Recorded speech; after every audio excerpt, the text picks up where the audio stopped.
Good evening, all, and welcome to episode 2, season 2 of Fergus Footy Fanfare. I'm here as I am all the time with Ned. How are you, mate? Yeah, I'm good. Thanks, Jay. How are you, mate? Good, mate. Good. Now, round one was a awesome affair, I would have thought. One of the most exciting and a few surprises, as always. How did you find round one in general? Yeah, I thought it was one of the best round ones we've had in a while. I think through previous seasons, we probably had to wait until later on in the year to see a few upsets. Generally round one over the last few years, we've seen the teams that we expect to win. But, this year we saw maybe about 3 or 4 upsets that we didn't really see coming. Well, some of them we definitely did not see coming. Yeah, absolutely. And in terms of the recent rule changes that have been created through the off season, which have been spoken about and quite controversial to some, do you think that it's improved the state of footy and the ability to watch it? It's definitely more fast flowing. It's not as defensive, I've found, just obviously being at the game on Thursday night. But there was a few things I didn't like, and there was one thing that I really saw. Tom Lynch kicked a goal from... So the man on the mark was probably about 48, 50 metres out, and Lynch was having a shot, and because of obviously not being able to move laterally until called to play on, Lynch was able to sort of peel off the line a little create bit, like but an not arc. enough.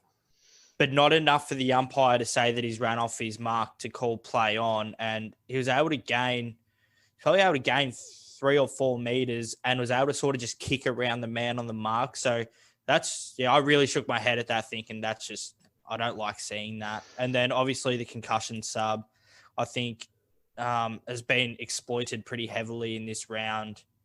Obviously by Richmond, but by a lot of other clubs as well. Well, I think in terms of the concussion sub, we're going to see 3 players that were taken off to the medical substitution that are going to be fine to play this week. I believe it's Menegola, Floston, and I think Aiden Core should be good to go this week. So leads me to the question, if it was up to you when you were creating this rule, would you have decided to implement a medical substitution, or would you have found an alternative to that? I think play an extra guy on the bench. I honestly don't see the problem with playing an extra person on the bench. So in my ideal world, I'd like to have 6 on a bench. I think gives enough room for leniency. We see sometimes teams only have 1 or 2 rotations in games, especially now being back to longer quarters. I feel if there was an extra 2 people or an extra person on the bench, that probably doesn't hurt the rotations as much. But, so then that also takes out that, like the Vlosten thing where it's not a severe injury, but something that rules him out for the rest of the game. Then it leaves no exploitation to the rule. In particular, in that Richmond-Carlton game, Jack Ross came on in his first 15, 20 minutes. He was superb and he looked much fresher. What did he come midway through the third quarter, was it? Or yeah, early second half, I reckon. Yeah. And he's one of my players to watch, and I thought, he was terrific. Yeah, so I think the most important aspect about it, because I totally agree that they should have an extra man on the bench that's accessible at all times. And with interchanges being restricted to 75, there wouldn't be very much wiggle room at all to be able to gain an advantage in terms of fatigue over another side. Yeah, 100% agree with that. I think, it just creates more flexibility as well, because if you're able to have an extra man on the bench, it may, you may feel, so if you're coming up, say, against a West Coast who are a very tall team, that you're able to put a person in knowing the fact that you might want an extra tall person. Whereas when you got a medical sub, well, what sort of player do you actually have in as your medical sub? Yeah, absolutely. And when you start playing at grounds like Marvel Stadium, where conditions aren't a factor, you need to start thinking in a far more tactical sense. Well, that's the thing. If it's, you're playing a game and it's bucketing down rain, you're probably going to be more likely drawn to having a shorter player. But, if your ruckman goes down, then that's it. You're in strife. No, you're spot on. I just wanted to go back to the way that the game was played in round one. I found a statistic saying that the inside 50s that were generated from opposition kick-ins from a point, In round one, it was 33%. So 1 in 3 times from a kick in from a point, they were translating it into an inside 50, which is up 14% throughout the previous 5-year average. So this rule change, does this tempt teams to play a similar style to Richmond in terms of that forward press, and when they force the turnover to flood back and run really quickly? I think so. And also, I don't know if that 5-year average, because obviously we only had the man on the mark on the kick-in rule for, what did we have it last year or the year before? I believe it was the 2020 season. That was the first season. Yeah, so that rule as well would obviously be helping that. But I still always think that field position is going to give yourself the best opportunity to winning it, because if the ball's not in your opposition's half, then they're not going to score. You see so many examples now of a kick in. It's not just that long ball down the line. You see teams are far more spread out around the ground, and they're a little bit more comfortable taking that riskier kick down the corridor. Saw it on a few occasions, whether it be in the second quarter or the third quarter. And even in the preseason, you saw Melbourne trying to exploit it in a way where they just accumulate all their tools in one area and just try and bang it towards their goals. So it will be interesting to see whether that becomes a real point of difference for the really competitive and stronger teams. Do you reckon this will have an effect on, obviously we know West Coast very big on having the web. Do you think that it's really going to, do you think this all new ruling, is that going to have a real effect on, say a zone structured defense, like defending a kick out? You have either your web or you have your lines that are obviously at different positions on the ground. And usually you have your forwards quite pressed up. Is it going to sort of change where it's sort of going to be more unpredictable? Yeah, in terms of defending a kick in, it's going to require quite a few adjustments to be made, simply because of the options that are allowed to the person kicking in. Seen it on many occasions that you get one of your bigger boots like Jaden Short, he can kick it up to halfway. So that kind of, leaps over the West Coast web, for example. So there is going to be a team, I don't think it'll be for a while, but they're going to find out how to completely shut down, another high-performing team. And then that'll be the way that it kind of drip feeds down the rest of the competition. So it's just whoever finds that advantage first, similar to what we saw with the Bulldogs in 2016. Yeah, I don't know about the drip feed thing, because, we talked about Richmond being such a successful it's such a successful team for last, 4 or 5 years, but no one's really gone to copy their style. I think probably the closest team to copying Richmond was Essendon. I think Essendon try and copy Richmond a lot, and I think St Kilda shows signs of that 2017 Richmond sort of look with that forward pressure, and also Port Adelaide as well, with that real surging, hard tackling, high pressure, chaos. Yeah, absolutely agree. But I think when you look at that, firstly, you can look at two things. You can see that Richmond has been the most successful team for 4 years, so it would be silly not to take that game plan into consideration.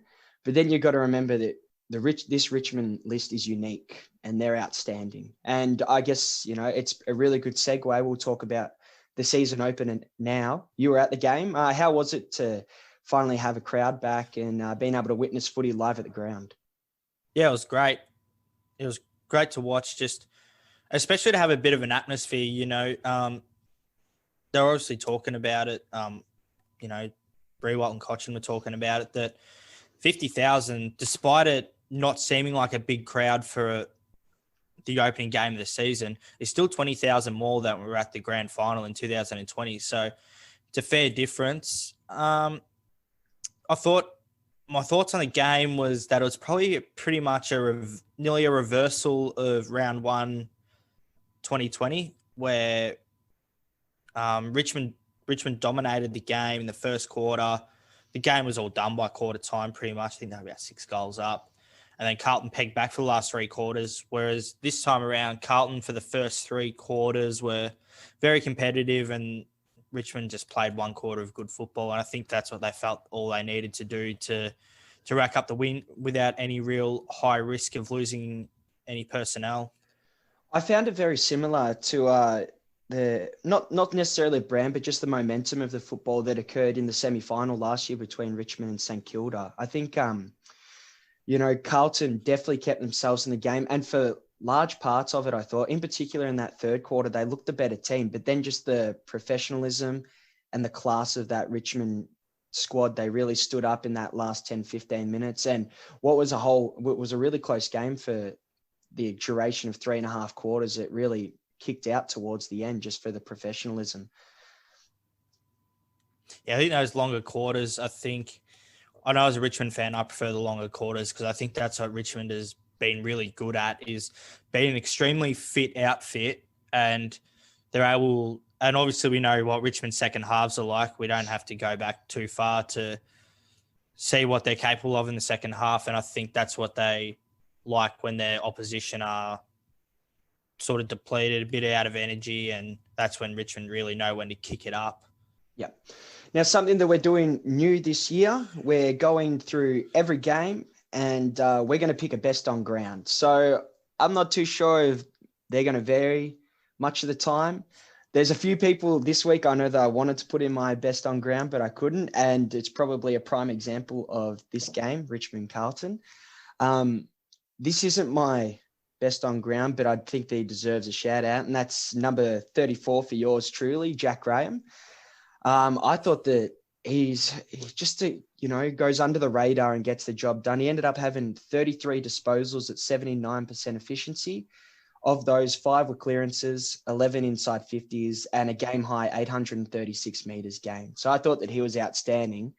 But at the end of the day, it's pretty hard to go past the guy that's well and truly put his hand up for the greatest of all time, and that's Dusty Martin.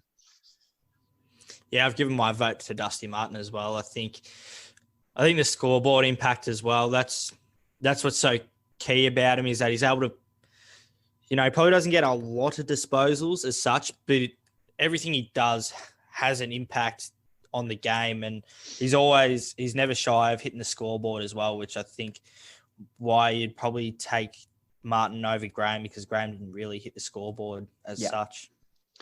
Yeah. So then we had Friday night's game. That was Collingwood versus the Western Bulldogs. Your thoughts? How did you make it out? I thought Collingwood are lucky that they have a good midfield, in my personal opinion. I think if they didn't have, obviously their midfield's a bit depleted now due to the losses, but I think their midfield's still very strong. Darcy Moore was very strong in defence, but I think everywhere else they were very terrible. They were very poor. Bulldogs midfield were very good, and obviously Hunter, McRae, and Bailey Smith had nights out. So, and it was good to see Treloar do okay as well. Yeah, personally, Ned, I think that the scoreboard did Collingwood a whole bunch of justice. And whether that comes down to, we always talk about Western Bulldogs midfield and how lively and how dangerous they are. But it looks like their main issue for the year will be struggling to kick goals and stop goals. So whether they need to find one of their midfielders is capable of going down and kicking a few goals. For example, in the stats on Friday night, Western Bulldogs had plus 25 in contested possessions and plus 19 inside 50s. And I think the margin was 16 points in the end, was it? Something. I can't remember off the top of my head. But they did have a fair bit of midfield involvement on the scoreboard. I'm pretty sure McRae kicked a goal or two. But and that's also exactly Bailey right. Smith kicked a couple. So they need to they need to find an avenue to goal that's at home. Because, for example, the Dogs midfield did have a field day. And if you look at in terms of the rating points, 9 Western Bulldogs players rated higher than the highest Collingwood player. And in terms of disposals, 9 Dogs players had more disposals than the highest Collingwood player. So that's just really, just pure control of the game. And just, I think Collingwood's backline helped him. I thought that Darcy Moore was outstanding. I think if he keeps that form, he's going to be all Australian again. But yes, 16 points does it justice at the end of the day. So there's this little thing that I think we'll all be looking at this year. Obviously, the big news of the offseason was Collingwood offloading Treloar, Stevenson and Phillips, who are all very, very well capable first-grade players. So I've just done a comparison here between Treloar, Stevenson and Phillips opposed to the big money man at Collingwood, which is Grundy to go in more. Because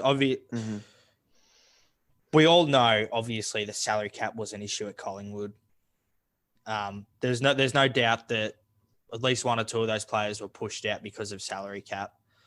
So for this, Treloar, 18 disposals, didn't hit the scoreboard, 59 fantasy points. Stevenson, 33 disposals, 2 behinds, 128 fantasy points. Phillips, 21 disposals, 1 goal, 87 fantasy points. So then the big money players at Collingwood, you look at Grundy, who's on $1 million a year, 11 disposals, didn't hit the scoreboard, 85 fantasy points. This bloke is supposed to be the best ruckman in the game. He's not really living up to it now. It's pretty hard to judge being only round 1. But then you also got DeGoey, who's the other big, he's supposed to be the next Dustin Martin sort of big X factor player. 16 disposals, 3 behinds, and 61 fantasy points. And then Moore, who I think serves this group a bit of justice, 18 disposals and 85 fantasy points, and really helped, like what you said, keep that scoreboard a lot lower than what it really could have been. Yeah, it'll be interesting to see, especially with Grundy, long-term contract, big money involved. And he was comprehensively beaten by Stephen Martin, who's getting on with age and has been picked up not only as a first-choice ruckman for the Dogs, but also to assist Tim English develop as well, similar in that St Kilda role that we saw with Paddy Ryder and Rowan Marshall. Now we'll go to the next game, Melbourne Freo. So, do we want to give our best ons for that game? Oh, sorry. Yes. After you, sir. So I thought Bailey Smith was absolutely terrific. Kicked 2 goals. I think he had, about 33 disposals or something? 36, yeah. 36, there you go. Yeah, I thought he was absolutely terrific. And he's out of that draft. Obviously, Walsh went before him. And I think he's the absolute pick out of that draft. He is. Oh, really? Something else. Okay. I love the way Bailey Smith goes about. He's always, he's always up there with the best, or in conversations with the best in Bulldogs games. And to think that he's only in his 3rd year this year. Yeah, I suppose that's a really good point. Yeah, it would be interesting to see what that, there's always a lot of controversy over that draft class and who's going to be better out of Rosie and Butters. And you've got all of those names as well, but Smith is not doing himself any harm. Smith all around as a player, he's always, he's always getting the ball. He's only going to get better with age. I think Rosie, you probably say as an impact player, he's a very good player. But anyway, who do you give your vote to? I also gave mine to Bailey Smith. I don't think that there is anyone on the night that was more damaging than he was, and he did it on a consistent basis. So it'd be pretty rude not to give him the best on ground. Sorry. So now we've got Melbourne and Fremantle. Now, this is the only – we didn't make our tips public, but this is the only one that we differed in, and you tipped Fremantle. So what was the theory behind that, and what were you feeling? I really liked the look of Fremantle. They're building quite nicely, and they beat West Coast in a preseason game, I'm pretty sure, in one of their preseason trial games. They played them twice. I think we saw in stages last year that Fremantle, probably not a top 8 side, but a side that can definitely contend and, make life hard for some other sides. But obviously injuries, which is one thing I actually didn't really factor into account. I didn't actually realise the players they had out. But I also thought, Melbourne actually did play quite well. Melbourne last few years have been very disappointing. But I thought, but the only thing that was saving Fremantle in that game was their midfield. Their midfield always dominates. Yeah, and when that's true. We got Fife and Mundy and Conker at your disposal. Yeah, they offered almost no kind of artillery up forward. They didn't look dangerous at all, and they got completely dominated in the back line by Melbourne's back line. Sorry. So, and my player of the game was Stephen May. For that, he was my best on ground.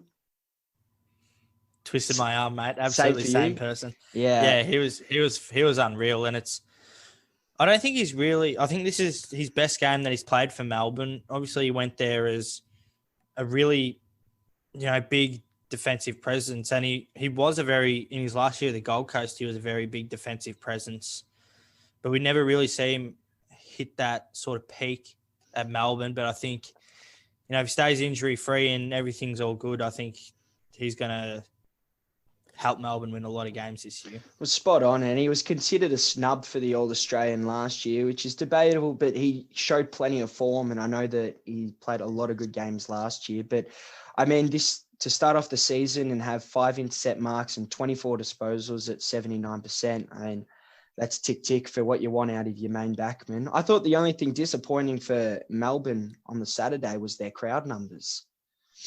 At 21,000 in on a beautiful Saturday at the MCG. Understandably against Fremantle, but you would have thought after over 12 months of not being able to go watch your team play, you'd be a bit more excited to get down and watch your team. So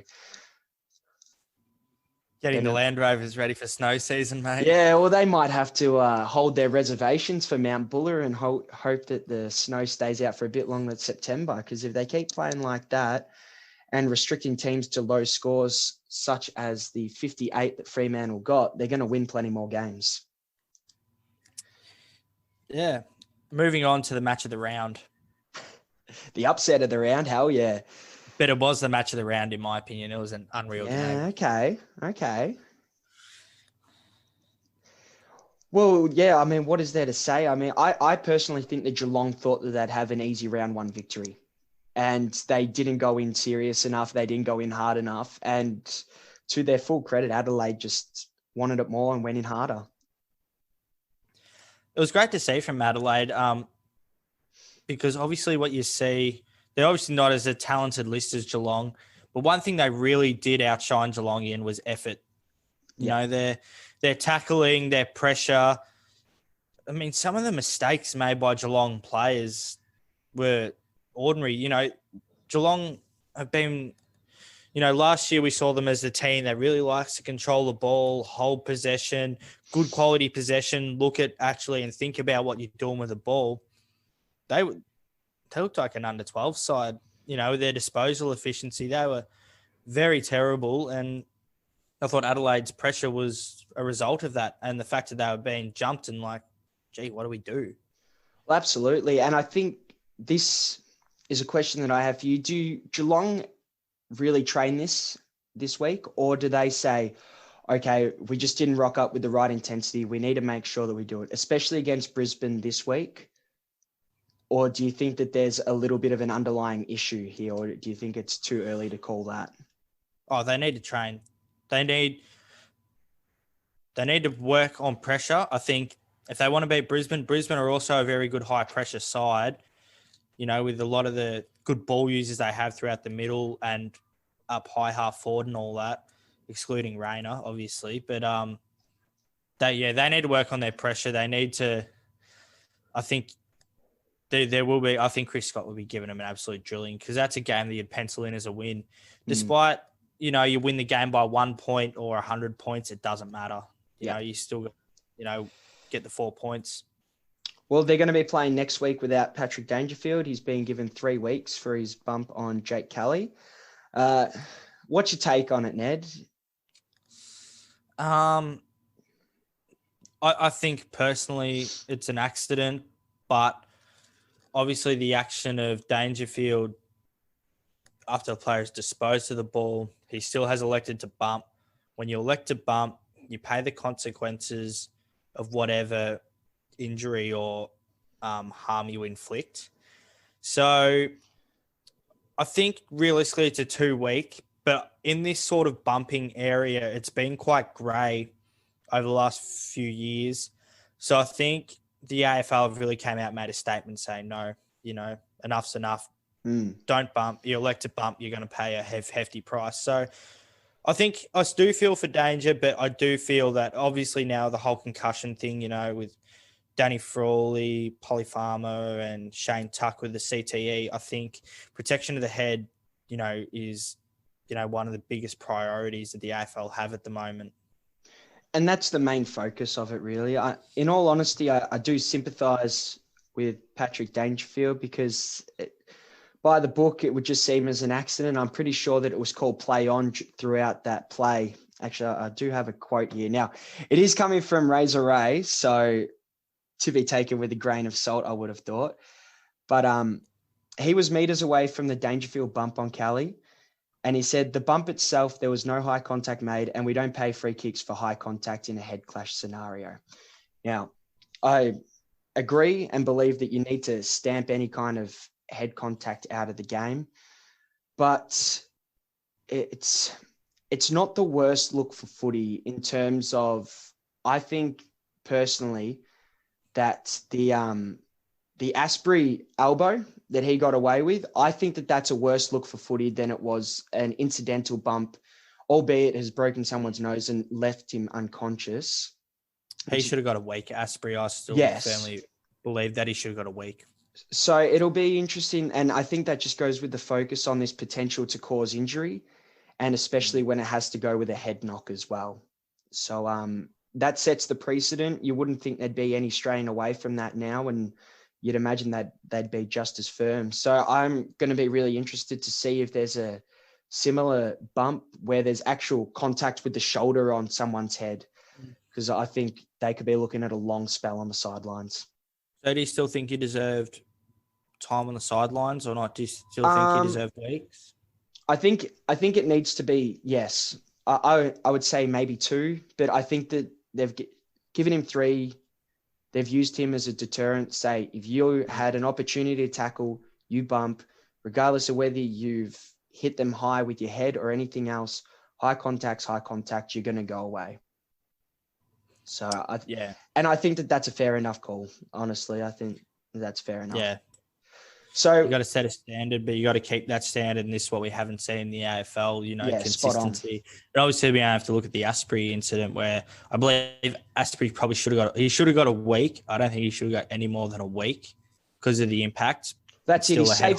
His saving grace is that it's just hit him in the tricep, and you can't say that that was his intention, was to hit him with his tricep. He's just going to shrug him off. And I think very lucky not to get a week. Yep. So who did you give your votes to? Yep. I picked Taylor Walker. 5 goals, instrumental in it. When you win a game by 2 goals, anyone kicks 5 goals is arguably best on ground. Yeah, couldn't agree with you more. I was very glad to see Tex actually have a good game. We haven't seen, I think that was his best performance since round 4, 2017.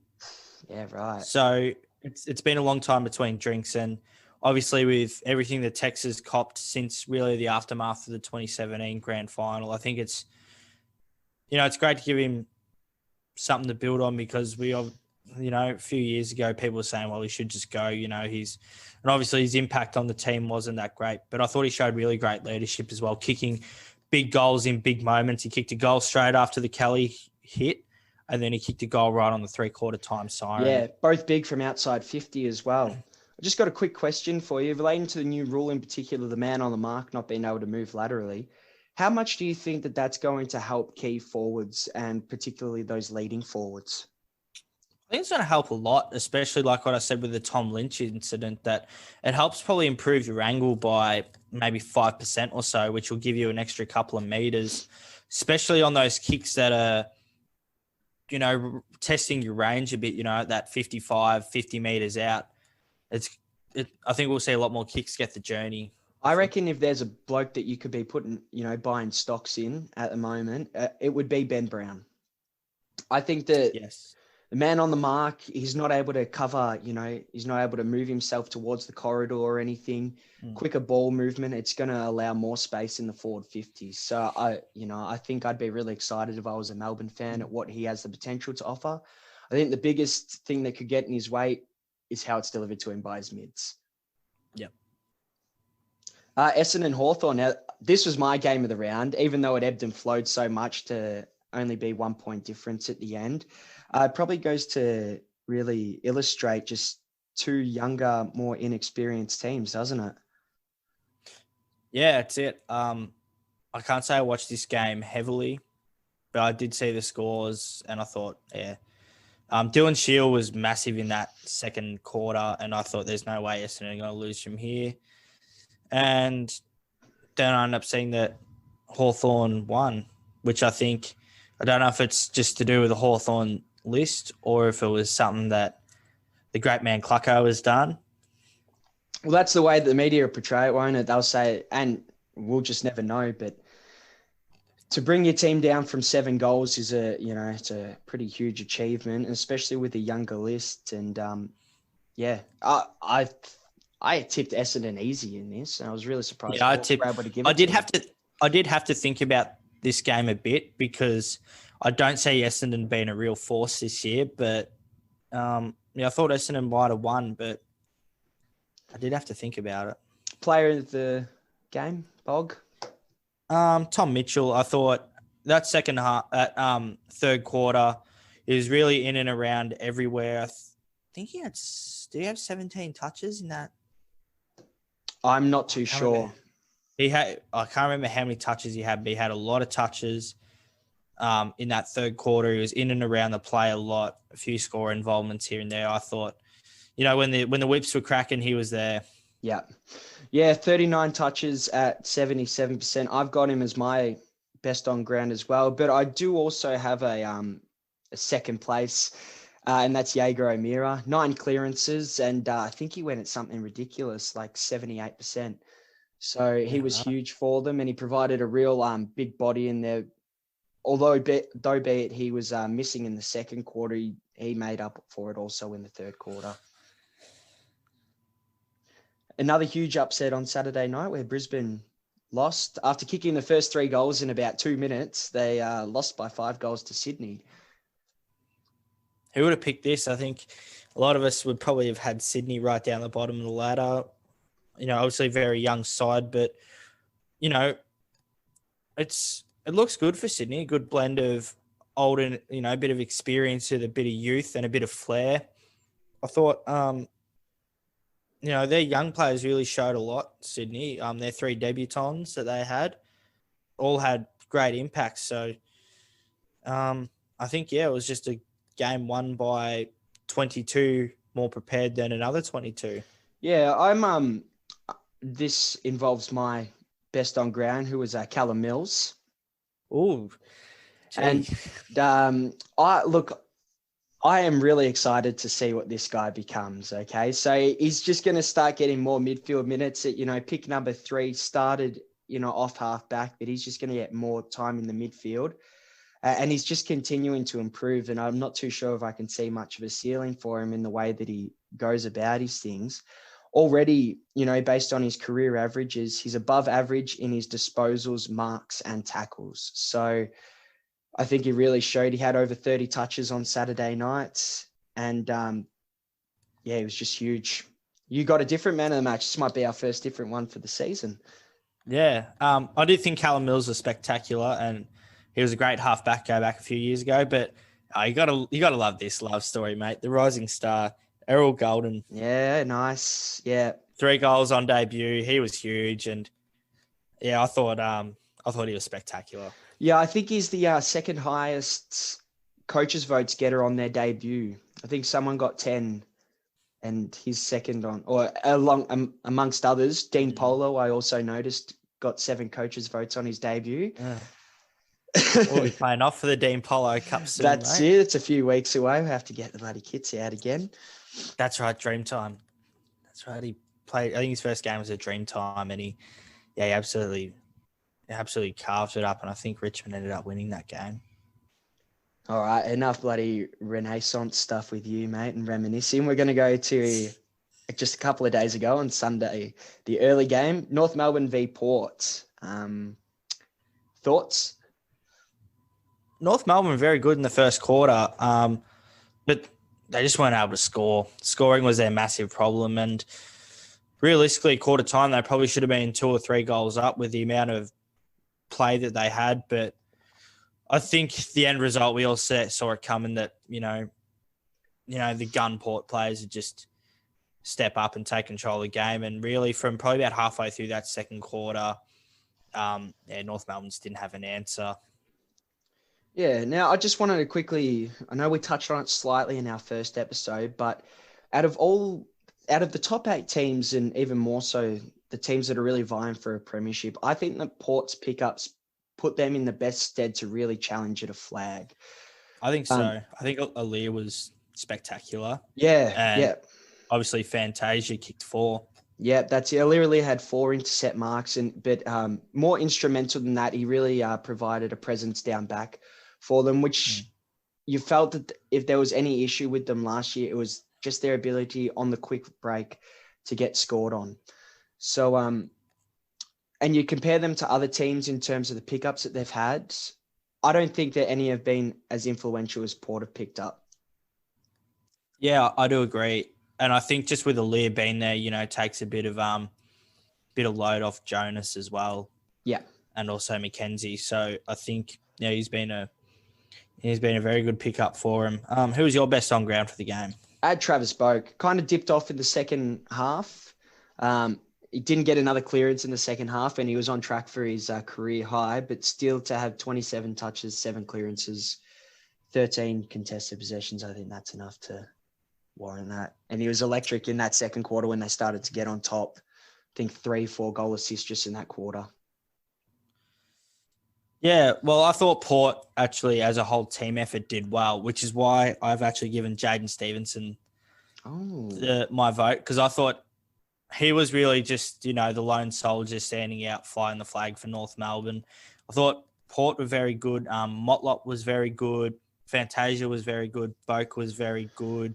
Aaliyah was very good. It was just a whole solid team effort, which I thought we didn't really get that out of North Melbourne. I thought Stevenson was just a real standout watching that game.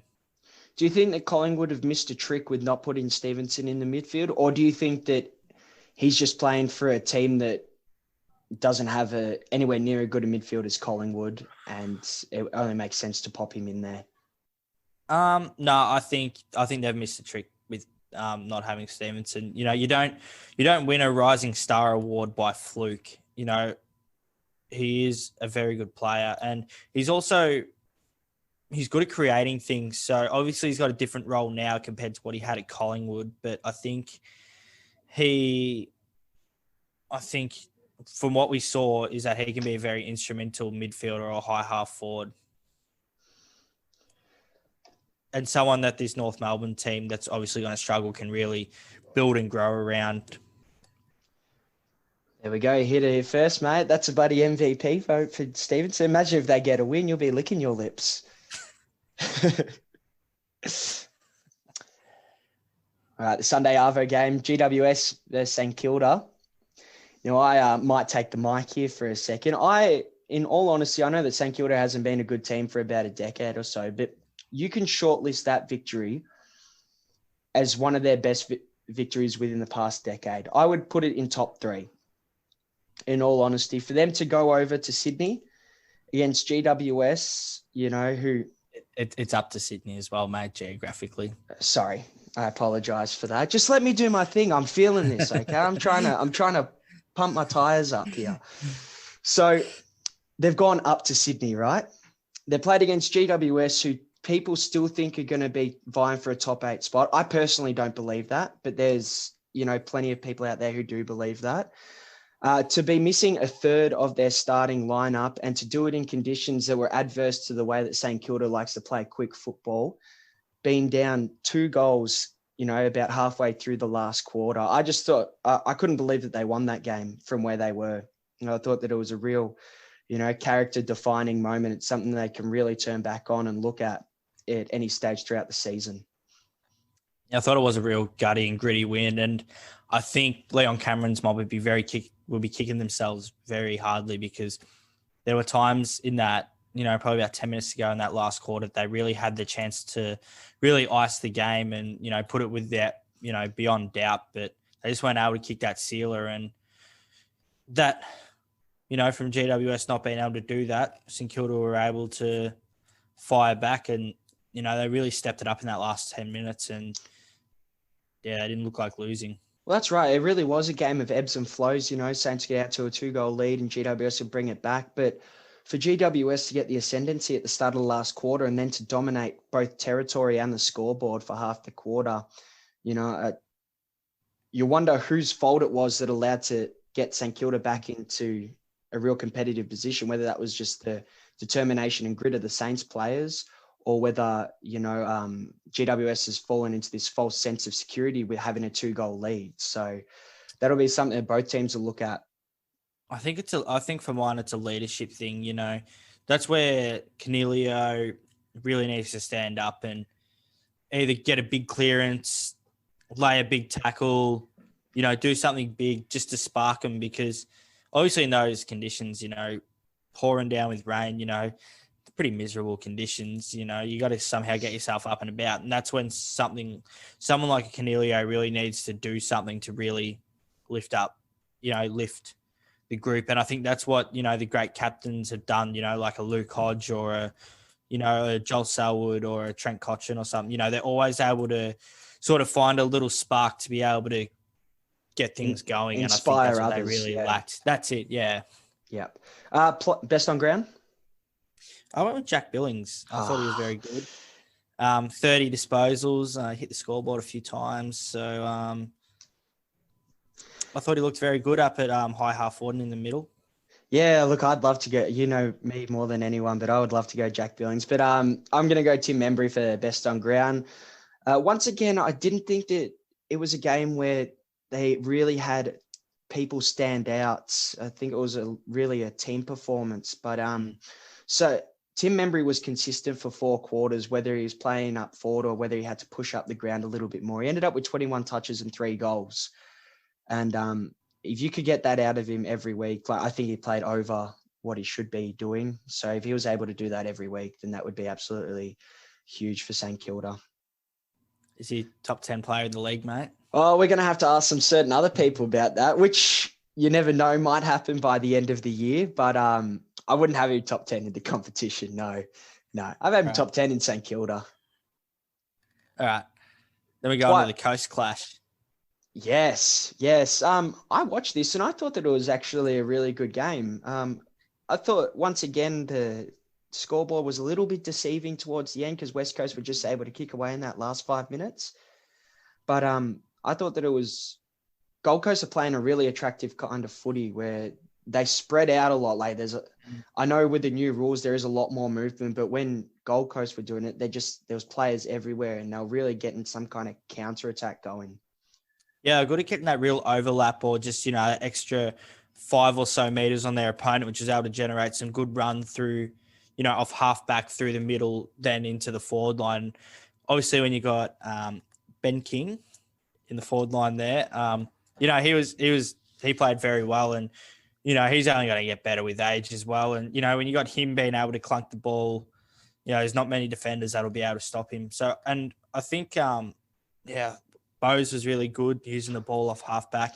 Markov was very impressive as well. But that West Coast midfield, man, they were just all over him. I mean, with Kelly, Sheed, they're a hard force to stop that West Coast midfield because they do bat very deep. Well, that was one thing that I wanted to say about Jack Bose. He's become one of only 8 people in VFL, AFL history to have 30-plus disposals at 100%. Ended up with 30 touches and 100%. He's a great kick of the ball. Just watching a few of his kicks out of halfback, they were phenomenal. Yeah, best on ground? I had Dom Sheed. I thought Dom Sheed was just about here, there, and everywhere. Hit the scoreboard. Pretty well-rounded performance by Dom Sheed. Yeah, I had Dom Sheed as well. 34 touches, 11 those being contested. It's really seemed like a game where the centre clearances would be critical. And, with such a battalion in there as the West Coast midfield is, I think that for him to stand out, particularly given that he's not the man that's made for that, he's the real in and under kind of bloke that gets it out. And for him to get 34 and still use the ball well, I think that was enough to get him best on ground. So that's the review of round 1. Now, I know that in the 2020 season, we had Ned's Nugget of Knowledge. And I'm not too sure if you've got anything for this round in particular. Oh. If Nah. not, you're able to phone a friend. I should have sent this to you earlier, but I've just realised that I've got this little stat by my side. So if you want to phone a friend and I'll put my hand up, I'm more than happy to. Yeah, all right. I'll phone a friend. All right. So this is round 1, 2021 is the first time since 2008 that the top 3 draft picks did not debut in round 1. Wow. So you had Jamara Ugle-Hagen, who kicked 5 in the VFL Pracky game. So you'd imagine he'd been knocking on the door. But I'm hearing that he doesn't have the tank for it yet. No, yeah, Bevo's been very, very clear that, he's not going to rush him into it. Yeah. And then you've got Riley Thilthorpe for Adelaide. He's the key forward, isn't he? I think so, yeah. Yeah. But when you're competing with Texan, Fogarty and all that, Yeah. it's going to be quite hard to slot in there. That's it. And Will Phillips for North Melbourne. And I'm a little bit surprised by that, given that, they're obviously trying to boost their team by getting some young players some more experience. But, I thought that was just a fun little fact that now the world knows. So there you go. Beautiful. So the next time that we'll post, firstly, we need to do our ladder, our top 8. So we'll have that posted by the time that we have this published. That'll be good to go. And then our next episode will just be a preview of round 2, which, just looking on it on face value, there's some very tough games that are going to be needed to decide who we're tipping. Some very juicy contests. All right, Ned. Well, thanks for joining us. Round 1 was huge. Your mob obviously picking up where they left off, and looks like they're going to be the team to beat as well. Yeah, sure. I'm not too sure if you can put too much weight on Port Adelaide just yet, but it's a nice little start to have them on top. We'll find out. We'll find out round 4, mate. Yeah, great question. All right, see you later, mate.